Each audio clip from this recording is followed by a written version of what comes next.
Thank you. I'm very privileged to be here today because I should be out there protecting our birds. Right now, most of us are in here, and CDFA and USDA is coming to people's homes that don't speak English, and they have translators. So they're doing a good job translating. But these people are timid, and they don't know their rights. So they're just letting people come in here and consent. Yesterday's house, they came to this one house, they had chickens, the homeowners consented, they weren't there, they're killing the chickens. Well, there's chickens next door. So we have a disease, it needs to be quarantined correctly. It needs to be blocked off the whole street and go in there and kill every chicken there is. But that's not how it's being done. They make an appointment, they come back, and sometimes, like this weekend, they made all the appointments in Mira Loma and they didn't show up. So we need due process. We need the local authorities here to tell the state that they need a form like this. We should be able to get 3 minutes to be able to speak to the head of the CDFA. Here's the biggest thing that I have a problem with. We say we're a sanctuary state, but we're not acting like a sanctuary state.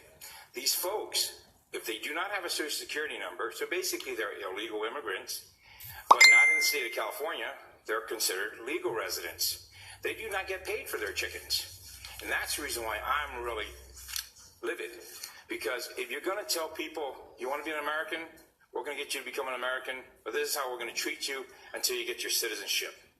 So, folks, we got to address that issue. Most of the illegal immigrants grow their own food because that's from their country. They don't have a Stater Brothers around the corner. They're used to growing their own food. And you know what I say? That was how our founding father was. Abraham Lincoln established the USDA in 1862. He called it the People's Department. And right now, the people, we're asking you to stop killing our birds because it's going to the landfill and seagulls are coming down eating these birds as a supposedly disease. We also are allowed to eat these chickens after they've been killed. So what kind of disease is it that you can actually consume? Now, when I was in the military, if there was something infectious, we would burn it. We would bury it. It's not being done this way. Okay? So, folks, I appreciate Kevin Jeffries reaching out to us, and that's all we want.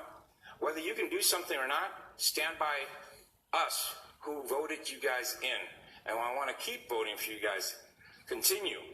Because I do like the leadership we have right now currently in the Riverside County.